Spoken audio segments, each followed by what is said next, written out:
The story of the Ottoman Empire begins not with sultans, grand palaces, or sweeping armies, but with a cluster of Turkic tribes wandering the shifting frontiers of medieval Anatolia. In the late 13th century, the once mighty Seljuk Sultanate of Rum had fractured, leaving the Anatolian plateau a patchwork of small principalities known as beylik. These frontier lords lived in a volatile borderland, squeezed between the weakening Byzantine Empire to the west and rival Turkish Amorates to the east. Among these beyliks was a small and relatively obscure one led by a man named Osman, from whom the Ottomans would later take their name. What made Osman different from countless other frontier leaders was not his territory, which was modest, nor his resources, which were limited, but his ability to harness both opportunity and belief in a moment of historical transition. The late medieval world of Anatolia was defined by constant conflict and shifting alliances. Byzantine garrisons clung to fortified towns, but struggled to maintain order in the countryside. Turkish Ghazi warriors, who saw themselves as champions of the faith fighting along the frontier, launched raids that blurred the line between holy war and pragmatic plunder. It was in this context that Osman carved out his early foothold. Sources about his life are fragmentary and later wrapped in legend, but what we do know reveals the core of the Ottoman rise: a fusion of military skill, religious legitimacy, and political pragmatism. By seizing key forts along Byzantine territory and incorporating diverse peoples into his ranks, Osman created not just a tribe, but the nucleus of a state. Osman's successors quickly built upon this foundation. His son Orhan captured Bursa in 1326, turning it into the first true Ottoman capital. This was more than just a military victory. Bursa was a wealthy city with thriving markets, caravan routes, and workshops. By securing it, the Ottomans shifted from being frontier raiders to rulers with an administrative base, tax revenues, and an urban identity. It was also in Bursa that the Ottomans began developing the institutions that would define their empire: a standing military, a court system influenced by Islamic law, and a bureaucracy capable of governing not only nomadic warriors, but also townspeople, farmers, and artisans. By the mid-14th century, Ottoman expansion moved decisively into Europe. Crossing the Dardanelles, they seized Gallipoli in 1354, establishing their first foothold in the Balkans. From there, they advanced into Thrace, eventually making Idorn their new capital. This expansion was not simply about military conquest. It reshaped the demographic and cultural map of southeastern Europe. Christian peasants found themselves under new rulers, yet the Ottomans often relied on local elites to maintain order and collect taxes. This pragmatic inclusivity was one of their most effective strategies. Rather than seeking to impose uniformity, the Ottomans allowed multiple faiths and languages to persist under their system of millet communities. This balance between tolerance and control, flexibility and centralization, would become a hallmark of their governance. Meanwhile, the Ottomans faced formidable challenges. Other Turkish beyliks resented their rise, and rival powers sought to contain them. The Byzantines, though weakened, still posed resistance, while the Serbs and Hungarians to the north fought to defend their territories. Yet time and again, the Ottomans demonstrated an ability to recover from setbacks and turn defeats into new opportunities. At Kosovo in 1389, for instance, both the Serbian Prince Lazar and Sultan Murad I were killed, but the battle cemented Ottoman dominance in the Balkans. Murad's successor Bayezid I, known as the Thunderbolt, pushed expansion even further. But his ambitions were checked when the Mongol conqueror Timur defeated him at the Battle of Ankara in 1402. For a moment, the very survival of the Ottoman state seemed uncertain. Rival claimants to the throne plunged the empire into a civil war known as the Ottoman Interregnum. Yet, even in this moment of crisis, the structures that Osman and his successors had built proved resilient.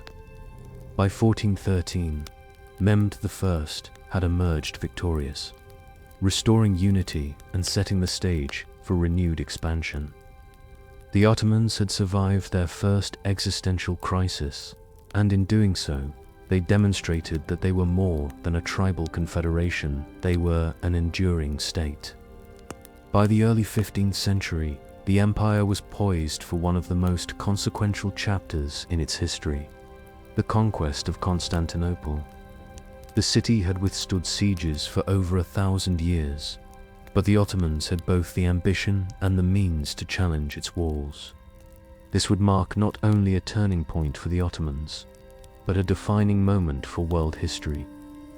The conquest of Constantinople in 1453 has often been described as the hinge of history, the moment when the medieval world gave way to the modern. For the Ottomans, it was both the culmination of a century of expansion and the symbolic event that elevated them from a regional power to an empire with global significance. The young Sultan Meh-med the Second, later known as the Conqueror, ascended the throne in 1451 with a singular determination to achieve what generations of rulers had dreamed of: the capture of Byzantium's great capital. At the time, Constantinople was a shadow of its former glory. The once mighty Byzantine Empire had been reduced to little more than the city itself and a few scattered territories. Yet its massive walls, famed for repelling countless sieges, still represented both a formidable obstacle and an irresistible prize. Meh-med II prepared with meticulous care. He commissioned the construction of Rumeli Hisari, a massive fortress on the Bosporus that allowed him to control access to the city and cut off aid from the Black Sea. He assembled one of the largest armies the Ottomans had ever fielded, drawing troops from across Anatolia and the Balkans. Most revolutionary of all, he deployed heavy artillery, including massive cannons cast by a Hungarian engineer named Orban. These guns, some capable of hurling stone balls weighing hundreds of pounds, were designed to batter down even the strongest medieval walls. In April 1453, the siege began. For nearly 2 months, Ottoman forces pounded Constantinople's fortifications while launching relentless assaults by land and sea. The defenders, commanded by the last Byzantine emperor, Constantine XI, fought with remarkable courage despite being vastly outnumbered. The city's population had dwindled to perhaps 50,000, and reinforcements from Western Europe were minimal, reflecting the waning will of Christendom to defend the Eastern Empire. Still, the defenders held out, repelling wave after wave. Yet the cannons slowly did their work. Cracks widened, towers crumbled, and morale began to fray. On May 29th, Meh-med ordered a final massive assault. Ottoman troops surged through the breaches, overwhelming the exhausted defenders. Emperor Constantine XI is said to have cast off his imperial regalia and fought to the death in the streets, a fitting end for the millennium-old empire he represented. By midday, the city was in Ottoman hands. Meh-med entered Constantinople not as a destroyer, but as a ruler who immediately sought to transform the ancient city into the heart of his empire. He declared it his new capital, renamed it Istanbul, and initiated sweeping efforts to rebuild and repopulate it. Churches were converted into mosques, most famously Hagia Sophia, but Mehmed also welcomed back Christians, Jews, and Muslims to live and work in the revitalized city. The significance of this conquest cannot be overstated. For the Ottomans, it secured their dominance over both Anatolia and the Balkans. controlling the crucial link between Europe and Asia. For Europe, it marked the end of the Byzantine Empire and shifted trade routes as Western powers sought alternatives to Ottoman-controlled passages, indirectly spurring the age of exploration. For Islam, it fulfilled a long-held prophecy of a Muslim ruler conquering the city, enhancing Muhammad's legitimacy as both a sultan and a champion of the faith. With Constantinople as their capital, the Ottomans entered a new phase. Muhammad reorganized the empire's administration, strengthening central authority while maintaining the flexible systems that had allowed diversity to flourish. He expanded further into the Balkans, taking Serbia, Bosnia, and Albania, while pressing eastward against rival Turkish states. His reign set the tone for an empire that would endure for centuries. Expansionist yet pragmatic, Islamic yet inclusive, militarily powerful yet reliant on skilled administrators, merchants, and artisans to sustain its vast domains. After Muhammad's death in 1481, his successors continued the work of consolidation and conquest. Bayezid II emphasized stability, balancing expansion with internal reforms. But it would be under Selim, the first in the early 16th century, that the empire would expand dramatically, reaching into the heart of the Middle East and laying claim to leadership of the Islamic world. By then, the Ottomans were no longer simply heirs to Osman. They were heirs to Rome, Byzantium, and the great caliphates of the past. The empire had begun as a frontier principality. With Constantinople, it became an imperial powerhouse. And with Selim, it was about to transform into the unrivaled leader of the Islamic world. When Selim I, remembered by history as Selim the Grim, ascended the throne in 1512, the Ottoman Empire was already formidable. Yet under his reign, it would undergo a transformation that would firmly establish it as not only a regional power, but the undisputed leader of the Islamic world. Selim's rule was short, just 8 years, but the consequences of his campaigns reshaped the empire for centuries. Selim inherited a delicate balance. His father Bayezid II had prioritized stability over constant warfare, preferring to consolidate what had already been gained. But Selim saw opportunity in the chaos beyond Ottoman borders. To the east, the Safavid Empire in Persia had emerged as a powerful Shia Muslim state, posing both a political and religious challenge to the Sunni Ottomans. To the south, the Mamluk Sultanate of Egypt still held sway over Syria, Palestine, Egypt, and the holy cities of Mecca and Medina. For Selim, confronting these rivals was both a matter of survival and legitimacy. His first great test came against the Safavids. In 1514, Selim led his armies into eastern Anatolia and faced Shah Ismail I at the Battle of Chaldiran. The clash was decisive. The Ottomans, equipped with firearms and disciplined janissaries, inflicted a crushing defeat on the Safavids, who relied heavily on cavalry charges and religious zeal. The victory secured Ottoman control over eastern Anatolia and parts of northern Mesopotamia. Though the Safavids remained a formidable rival, the battle demonstrated the military superiority of the Ottoman war machine and established a frontier that would define Ottoman-Persian relations for generations. Selim then turned his attention southward. The Mamluks, long rulers of Egypt and guardians of Islam's holiest sites, had once been among the most prestigious powers in the region. But by the early 16th century, their strength had waned. In 1516 to 1517, Selim launched a campaign that swiftly overwhelmed them. At the Battle of Marj Dabik near Aleppo and later at Radania near Cairo, the Ottomans crushed Mamluk armies. Within a year, the once proud Sultanate was absorbed into the Ottoman realm. The consequences were profound.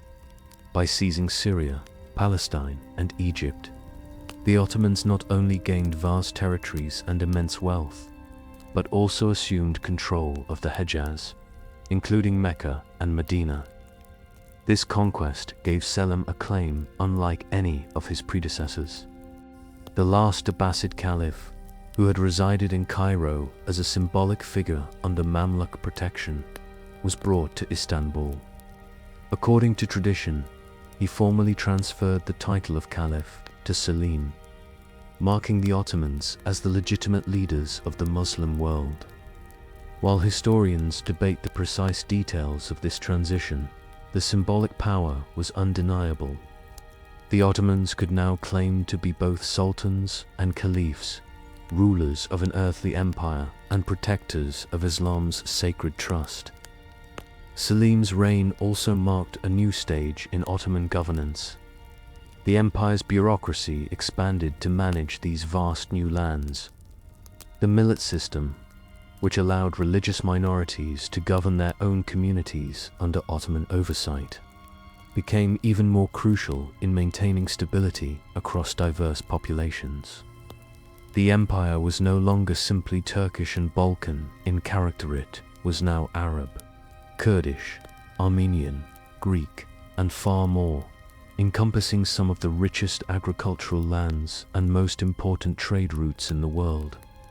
Cairo and Damascus became major Ottoman centers, while Istanbul grew into a capital that connected continents. Though Selim reigned for less than a decade, his achievements were immense. He doubled the empire's size, secured its religious legitimacy, and laid the groundwork for what would follow.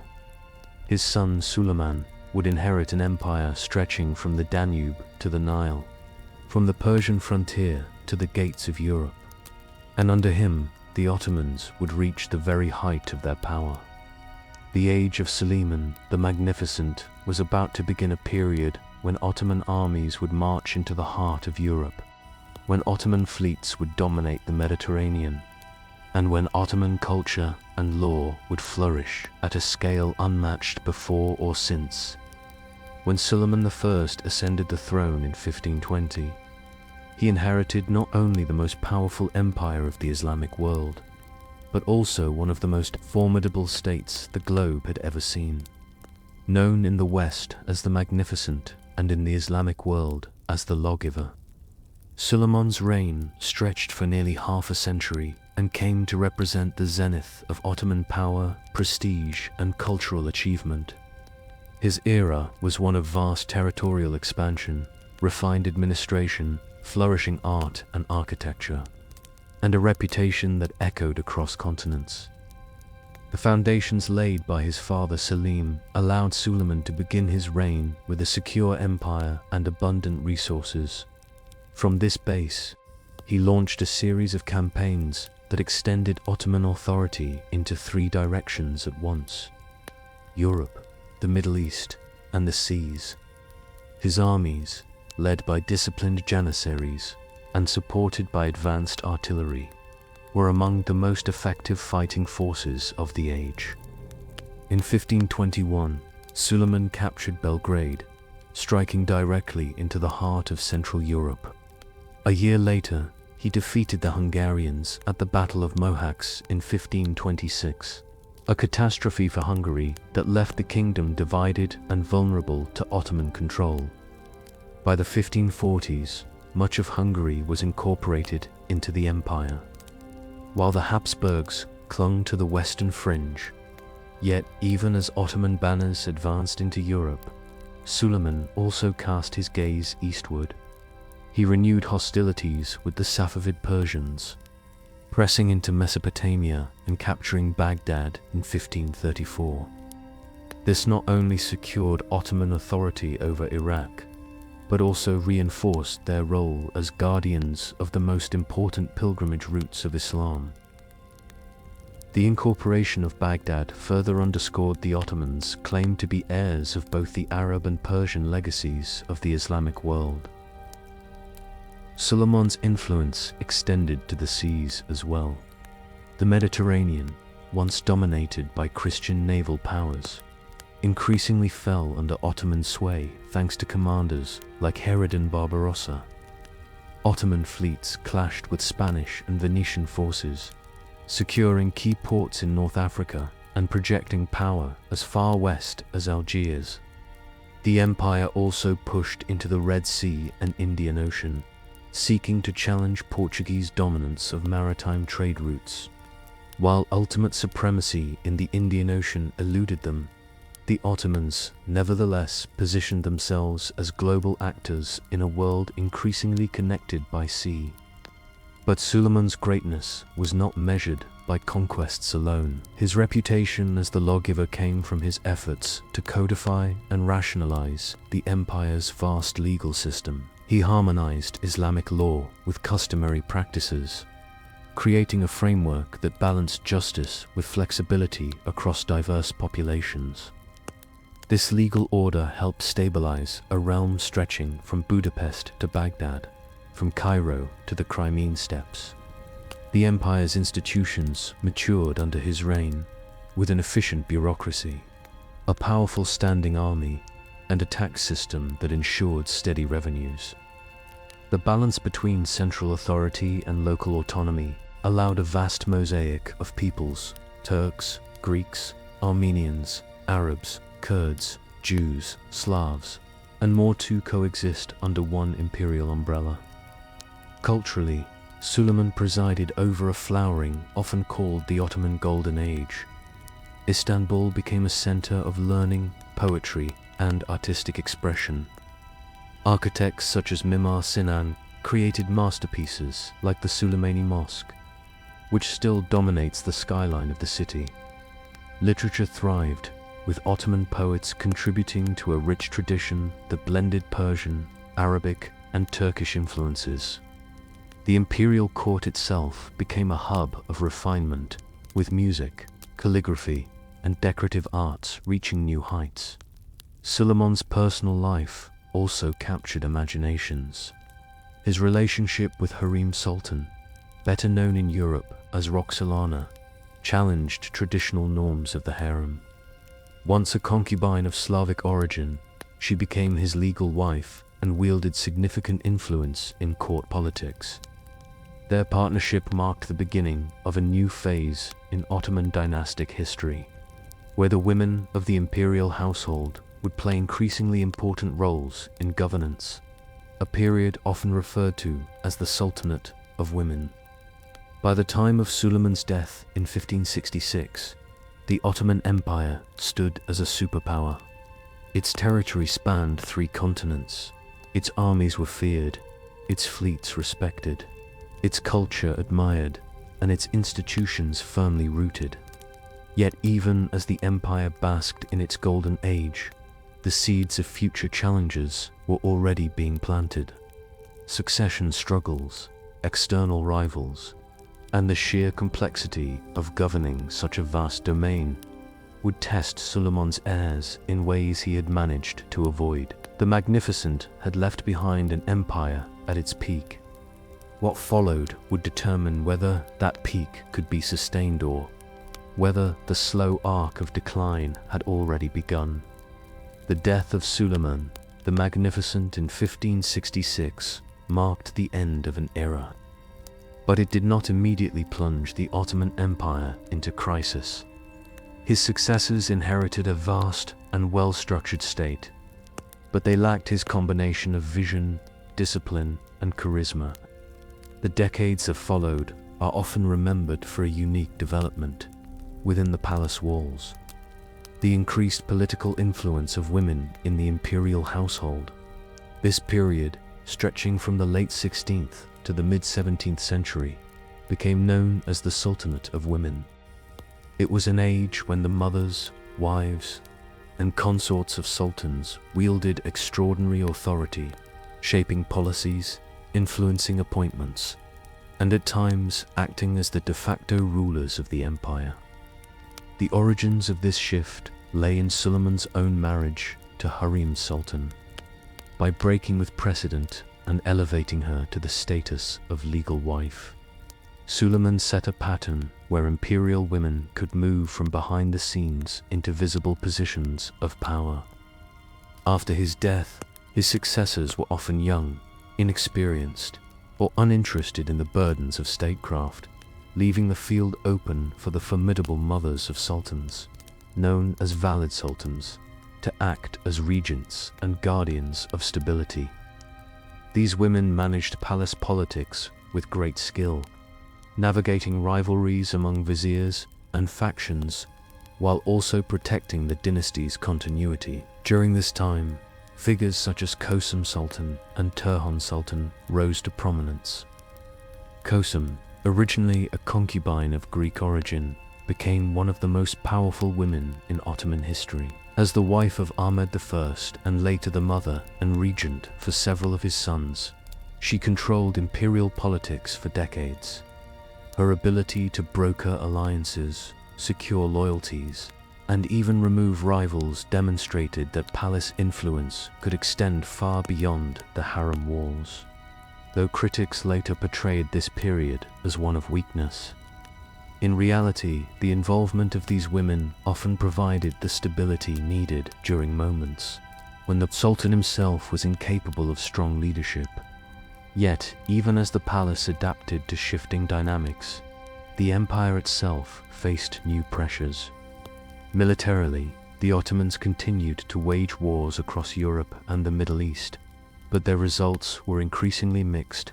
In 1571, at the Battle of Lepanto, a coalition of European naval powers inflicted a major defeat on the Ottoman fleet.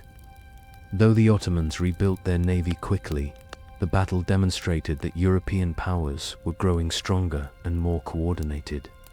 On land, wars with the Habsburgs and Safavids drained resources and highlighted the limits of expansion. Victories were still achieved, but they came at enormous cost and often with only temporary gains. Economically, the 16th and 17th centuries brought structural challenges. The empire had long thrived on controlling trade routes between East and West, but the rise of maritime powers like Portugal, Spain, and later the Dutch and English began to divert commerce around Africa and across the Atlantic. The silver flooding into Europe from the Americas also disrupted Ottoman finances, creating inflation and destabilizing traditional revenue systems. Rural unrest increased, with peasants burdened by heavy taxes, while corruption spread among provincial officials. Banditry, revolts, and local uprisings reflected the strains of an empire struggling to adjust to global changes. Despite these challenges, the Ottomans retained resilience. The administrative structure built under Suleiman remained intact, with the Janissaries still forming a powerful military corps and the bureaucracy functioning under the leadership of capable viziers. The imperial capital of Istanbul continued to grow as a cultural and commercial hub, its skyline dotted with mosques, markets, and schools. Art, poetry, and scholarship remained vibrant, supported by patrons within the palace and elite society. But the empire's trajectory was shifting from confident expansion to careful maintenance, from dominance to competition. By the mid-17th century, it was increasingly clear that the Ottoman Empire was entering a new phase. The rise of palace influence, the mounting external challenges, and the strains on the economy pointed to a transformation from the era of unchallenged ascendancy to one of adaptation and resilience. The Ottomans remained one of the great powers of the world, but they were no longer unmatched. Rival empires, from the Habsburgs in Europe to the Safavids, and later the Russians, were now pressing against them with growing force. The empire had reached a crossroads. Could it reform and renew itself, or would the gradual erosion of its advantages lead to decline? The answer would emerge in the turbulent centuries that followed, as the Ottomans faced wars, reforms, and revolts that tested the very fabric of their world. The 17th century proved to be one of the most turbulent in Ottoman history. The empire, still vast and imposing, was forced to navigate crises, both within and beyond its borders. Unlike the confident age of expansion under Suleiman, this was a century defined by adaptation, where the Ottomans struggled to maintain their dominance in a shifting global and regional order. The challenges they faced revealed both the strengths of their system and the vulnerabilities that would eventually lead to decline. At the heart of the empire's difficulties lay the changing nature of warfare. The Ottoman military machine, built on the disciplined janissaries and the timur system of land grants to cavalrymen, had once given them a decisive advantage over their rivals. But as warfare in Europe evolved, with larger armies, more advanced firearms, and complex siege technologies, the Ottomans found themselves increasingly on the defensive. Campaigns that once brought swift victories now dragged on for years, consuming vast resources and exposing logistical weaknesses. The long wars against the Habsburgs in Hungary exemplified this shift. The empire still secured victories, such as the capture of eager and repeated advances into Central Europe. But these successes came with rising costs and diminishing returns. Internally, the empire grappled with instability. The janissaries, once elite warriors bound by discipline and loyalty, grew increasingly politicized. Their numbers swelled as sons of janissaries were allowed to inherit positions, undermining the original meritocratic system. They became a powerful interest group, often intervening in palace politics and at times even deposing sultans. The authority of the sultan, once unquestioned, became vulnerable to the shifting tides of factionalism and military unrest. Coups and palace intrigues became more frequent, reflecting a weakening of central authority. The economy also strained under pressure. The influx of silver from the New World caused inflation across Europe, and the Ottomans were not spared. Prices rose, wages lagged, and the traditional timur-based revenue system faltered. Provincial governors and local notables often sought to secure their own wealth and power at the expense of the state, leading to corruption and abuses. The Salali rebellions in Anatolia during the late 16th and early 17th centuries highlighted the desperation of peasants and soldiers who bore the brunt of these economic disruptions.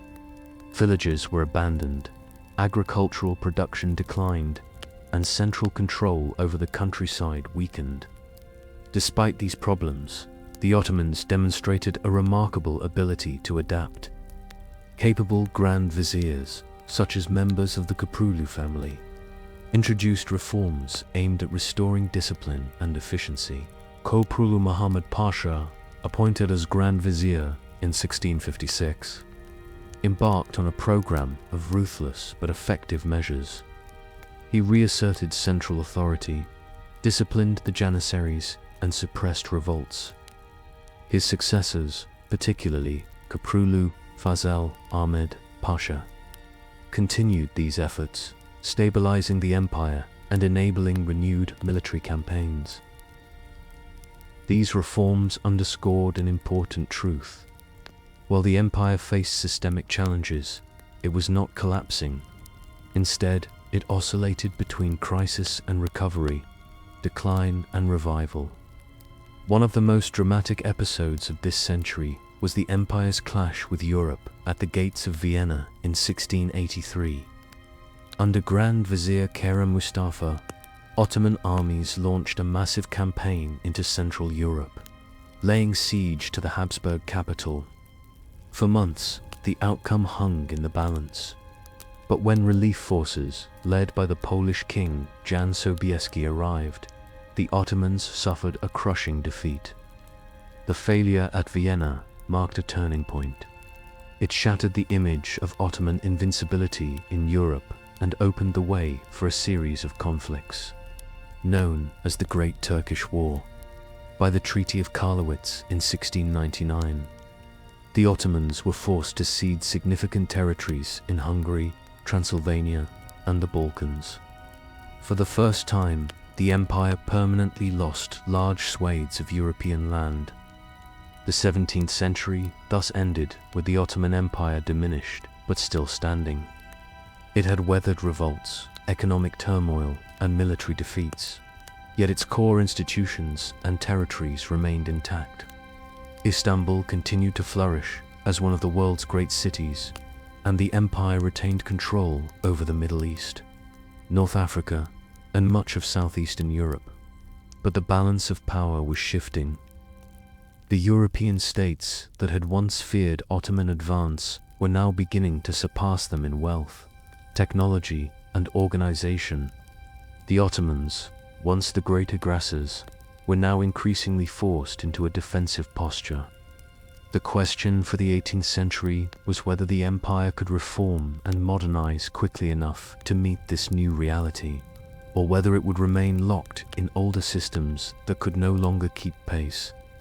The answer would come in the form of cautious reforms, renewed wars, and a growing awareness that the empire, though still vast, was no longer the unrivaled power it had once been.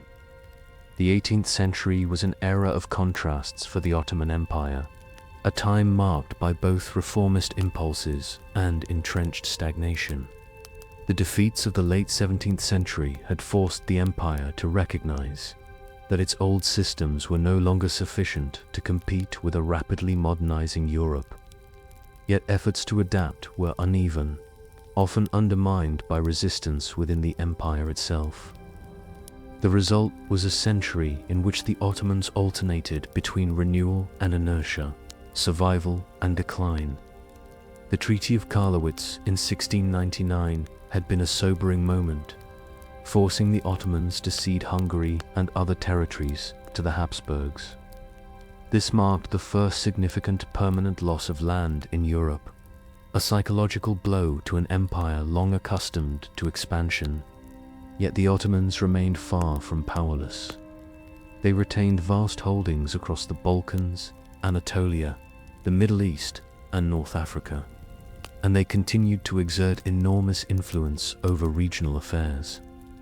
The empire's sheer size and resources meant that it was still one of the great powers of the world, even if it was no longer the unrivaled one. The 18th century opened with a recognition that adaptation was necessary. The Köprülü viziers of the previous century had already introduced measures to restore discipline, and their successors sought to continue this work. Under Ahmed III, who reigned from 1703 to 1730, the empire experienced what came to be known as the Tulip era.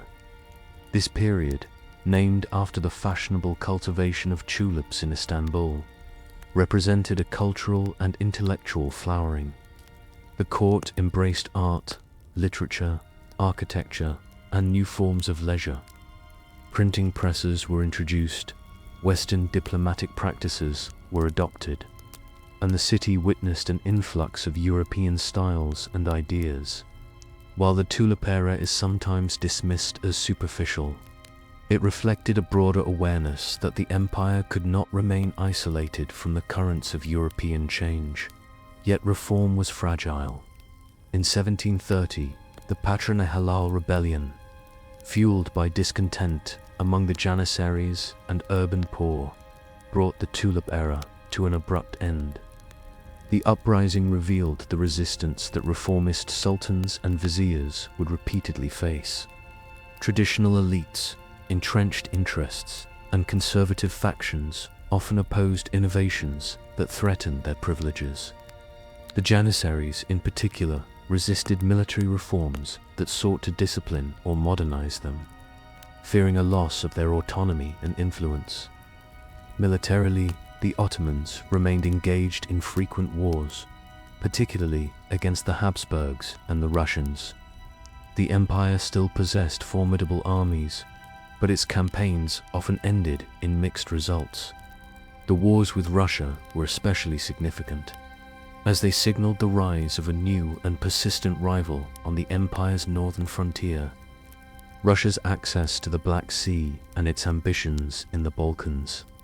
directly challenged Ottoman dominance in regions that had long been secure. By the mid-18th century, Russian victories exposed the empire's vulnerability and foreshadowed the geopolitical struggles of the 19th century.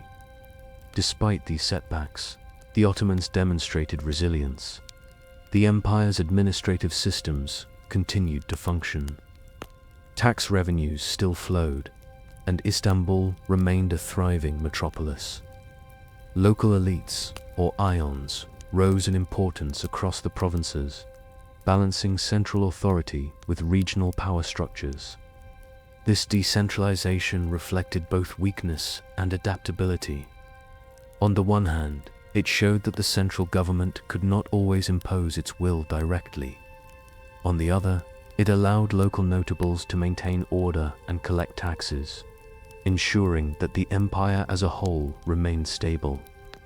Culturally, the 18th century was far from stagnant.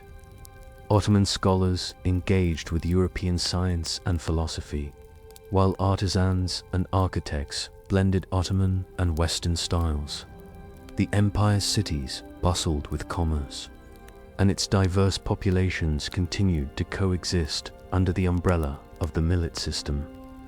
Yet beneath the surface, the gap between the Ottomans and their European rivals widened. While Europe entered an age of scientific revolution, industrial beginnings, and state centralization, the Ottomans moved cautiously, reforming just enough to survive, but rarely enough to transform. By the end of the 18th century, the Ottoman Empire had not collapsed, but its relative position in the world had declined.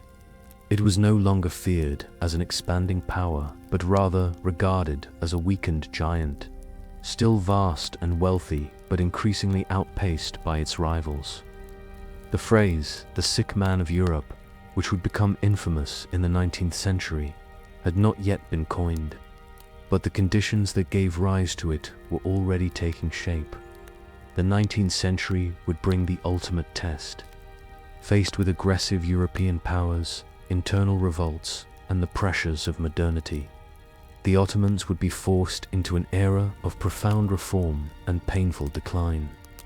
How they confronted these challenges would determine the empire's survival into the modern age.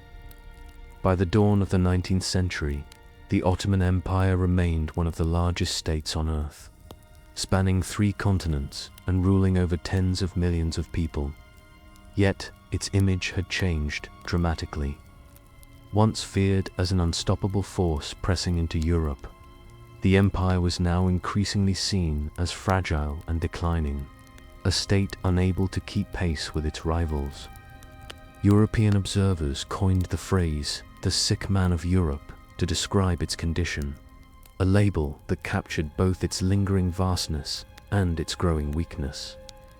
The 19th century would become a long struggle for survival, as the Ottomans attempted to modernize, reform, and resist the relentless pressures of both internal unrest and external encroachment. The century began with revolts that revealed how fragile Ottoman authority had become in its provinces.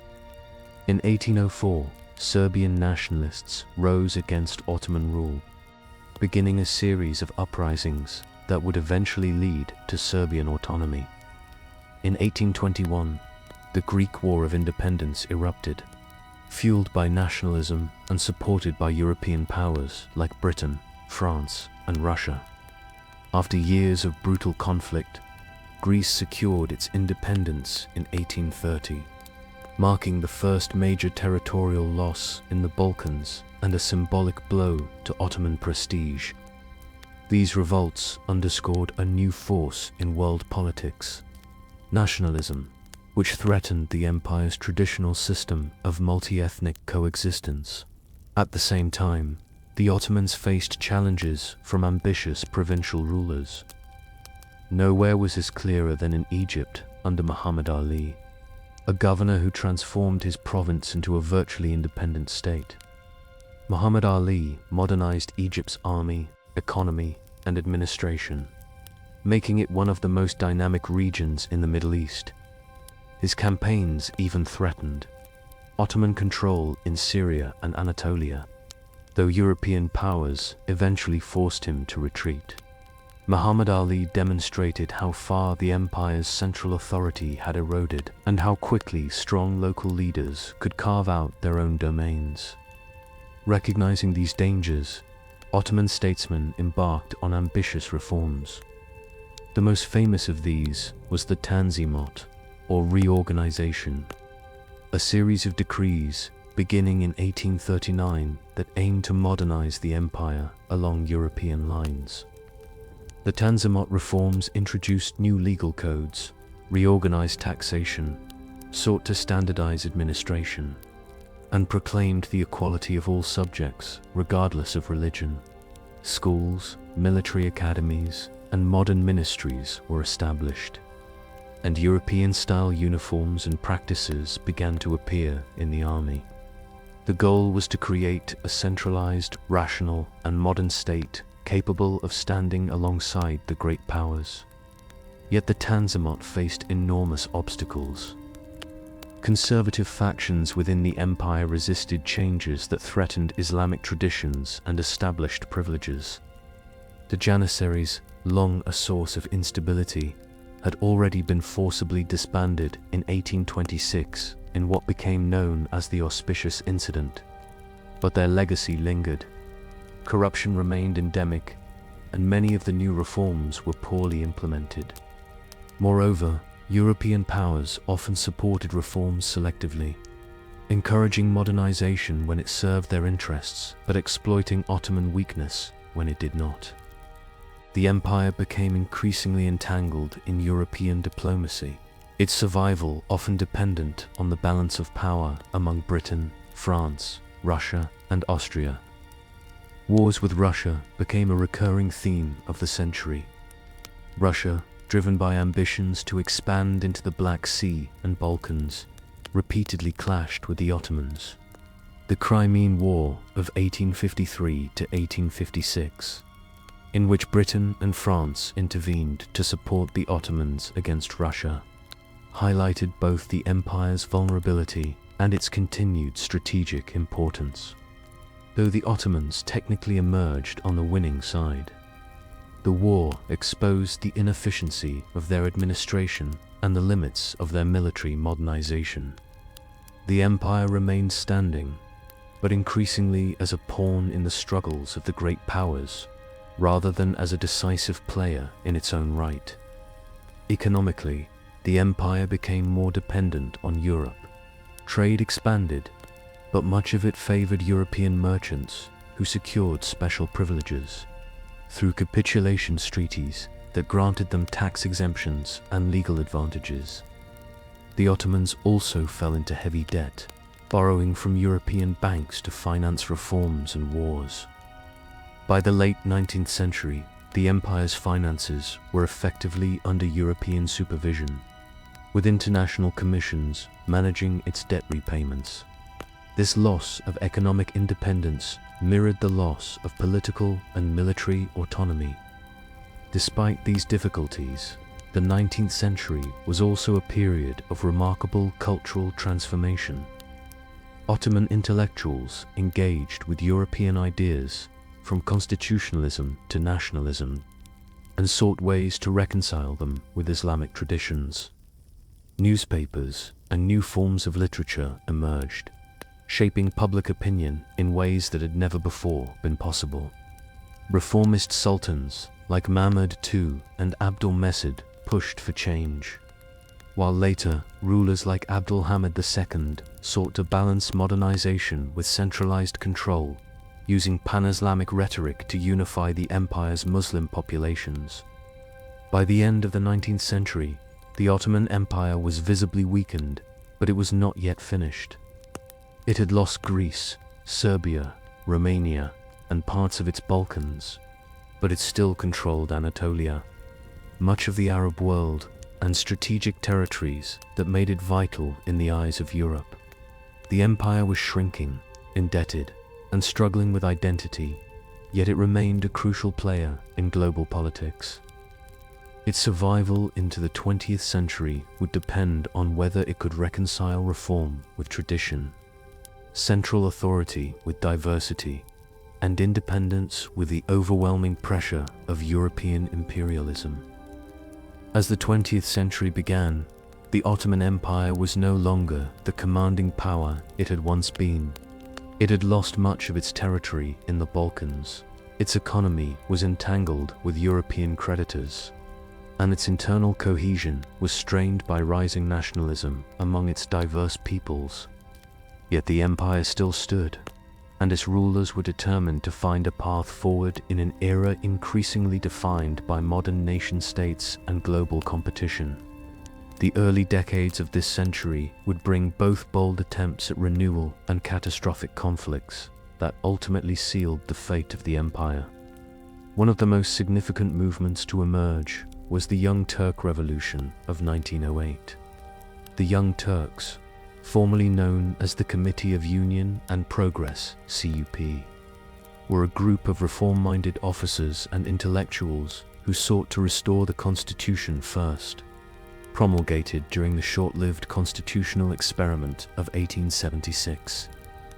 They argued that the empire could only survive through modernization, centralization, and a renewed sense of unity. In July 1908, a revolt led by CUP officers forced Sultan Abdulhamid to reinstate the constitution and parliament, ushering in what became known as the Second Constitutional Era. For a time, it seemed that a new energy had entered Ottoman politics. Political parties emerged, newspapers flourished, and debates over the future of the empire animated public life. Yet the promise of constitutionalism quickly revealed deep divisions. The empire's diverse populations, Turks, Arabs, Armenians, Greeks, Kurds, Albanians, and others saw in the new order different opportunities for their own aspirations. Some hoped for greater autonomy or independence, while the CUP leadership increasingly leaned toward Turkish nationalism and centralization. Tensions flared, and in 1909, a counter-coup briefly restored Abdulhamid's authority, before he was permanently deposed. The Young Turks remained in power, but their rule grew increasingly authoritarian as they sought to impose unity on a fractured state. Externally, the empire's position worsened. Italy seized Libya in 1911–1912, stripping the Ottomans of their last significant North African possession. Soon after, the Balkan Wars of 1912–1913 delivered a devastating blow. A coalition of Balkan states, Serbia, Greece, Bulgaria, and Montenegro drove Ottoman forces out of nearly all of their European territories. The empire lost Macedonia, Kosovo, Albania, and much of Thrace, retaining only a small foothold around Istanbul. These defeats were humiliating, revealing both the empire's military weakness and the accelerating disintegration of its European holdings. Amid these losses, the CUP tightened its grip, emphasizing Turkish identity and militarization as the path to survival. But even as the Ottomans struggled to reform their army and bureaucracy, a far greater storm was brewing. In 1914, the outbreak of the First World War drew in the great powers of Europe, and the Ottomans faced a fateful choice: remain neutral or align with one of the rival alliances. After negotiations with both sides, the empire entered the war on the side of Germany and Austria-Hungary, hoping to recover lost lands and secure its future as a great power. The decision proved catastrophic. The Ottoman entry into the war opened multiple fronts. In the Caucasus, they clashed with the Russians in brutal mountain campaigns. In the Middle East, British and Allied forces targeted Ottoman control of Mesopotamia, Palestine, and Arabia.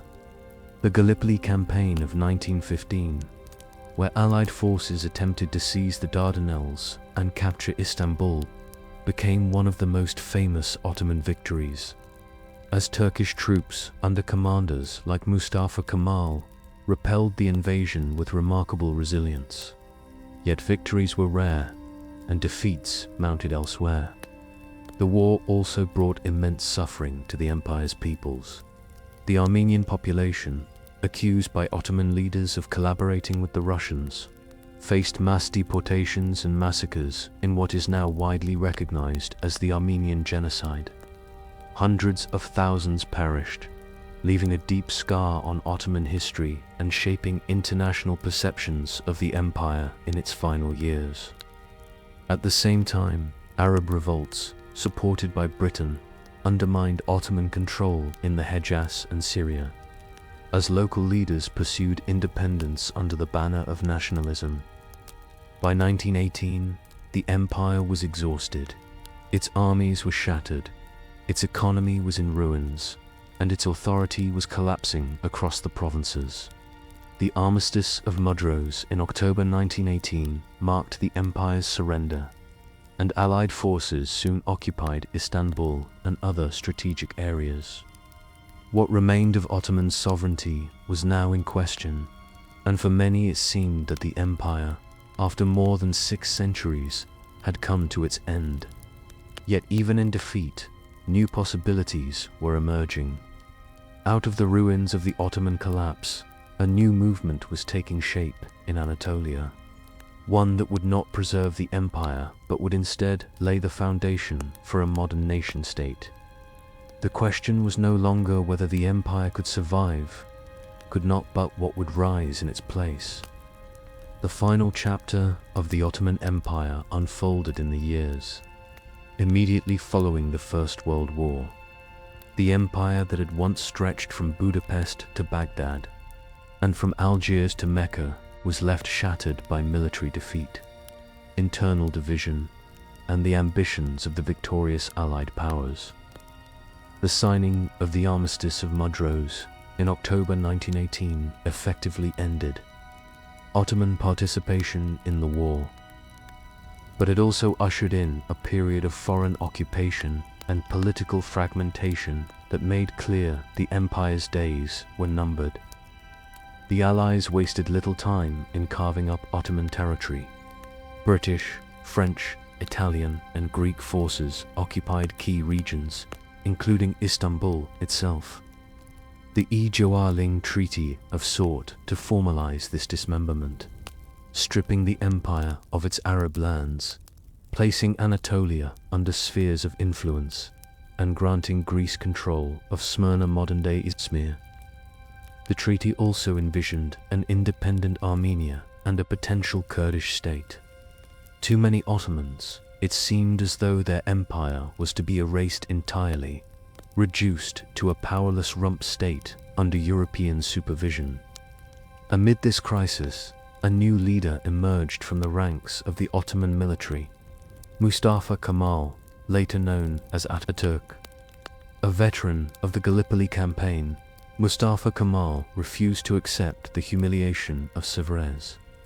In 1919, he organized resistance from Anatolia, rallying nationalist officers, intellectuals, and ordinary citizens to the cause of independence. His movement rejected the authority of the Sultan, whom they saw as compromised by cooperation with the Allies, and instead established a provisional government in Ankara.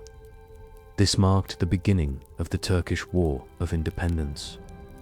The conflict was fierce. Turkish nationalists fought against Greek forces in the west, who had advanced deep into Anatolia with Allied support. In the east, they resisted Armenian claims, while in the south, they pushed back against French incursions. Through determined campaigns and broad popular support, Mustafa Kemal's forces gradually turned the tide. By 1922, the Greek army had been decisively defeated and driven from Anatolia. The victory at the Battle of Dumlupina sealed the nationalist triumph, forcing the Allies to reconsider their plans. In 1923, the Treaty of Lausanne replaced the Treaty of Sevres, recognizing the sovereignty of a new Turkish republic over Anatolia and eastern Thrace. This agreement formally ended the international struggle over Ottoman lands in Turkey and established the borders of the modern Turkish state. It also marked the definitive end of the Ottoman Empire, which had lasted for over 6 centuries. The Sultanate was abolished in 1922, and the Caliphate, long a symbol of Ottoman Islamic authority, was formally dissolved in 1924 under Ataturk's leadership. The transformation was profound. The Ottoman Empire had been a multi-ethnic, multi-religious state built on a blend of Islamic tradition and pragmatic governance. The Turkish Republic that replaced it sought to forge a unified national identity, embracing secularism, modernization, and Western-style institutions. Ataturk's reforms abolishing Islamic courts, adopting a new alphabet, granting rights to women, and promoting industrialization set Turkey on a radically different trajectory, where the empire had struggled to reconcile tradition with modernity. The Republic made a deliberate break, redefining itself as a modern nation-state in the European mold. For the peoples of the former Ottoman territories, the collapse of the empire had equally transformative consequences. The Arab province, Syria, Lebanon, Iraq, Palestine, Jordan, and others fell under European mandates, laying the groundwork for new states, but also sowing the seeds of future conflicts. The Balkans, long a contested frontier, had already slipped away into independent nation-states. North Africa was absorbed into European colonial empires. What remained of Ottoman legacy was scattered across multiple lands, remembered in architecture, law, language, and cultural traditions, but politically dissolved. The story of the Ottoman Empire, from its rise on the Anatolian frontier in the 13th century to its fall in the early 20th, spans more than 600 years. It was a story of extraordinary resilience, adaptation, and transformation. The empire had conquered Constantinople, stood at the gates of Vienna, ruled over Arabs, Turks, Greeks, Armenians, and countless others, and had been at once feared, respected, and studied by its rivals. Its decline was long and complex, marked not by sudden collapse, but by centuries of struggle to adapt to a changing world. In the end, the Ottomans could not survive the modern age of nationalism, industrialization, and imperial competition. But their legacy remains profound. They shaped the history of the Middle East, the Balkans, and beyond, leaving behind monuments, laws, and memories that still resonate. The rise of modern Turkey from the empire's ashes ensured that the Ottomans were not entirely erased, but transformed. Their history woven into the fabric of a new state that carried echoes of its imperial past. The empire that had begun with a small beylik under Osman in the marshlands of Anatolia had grown into one of the greatest powers in world history.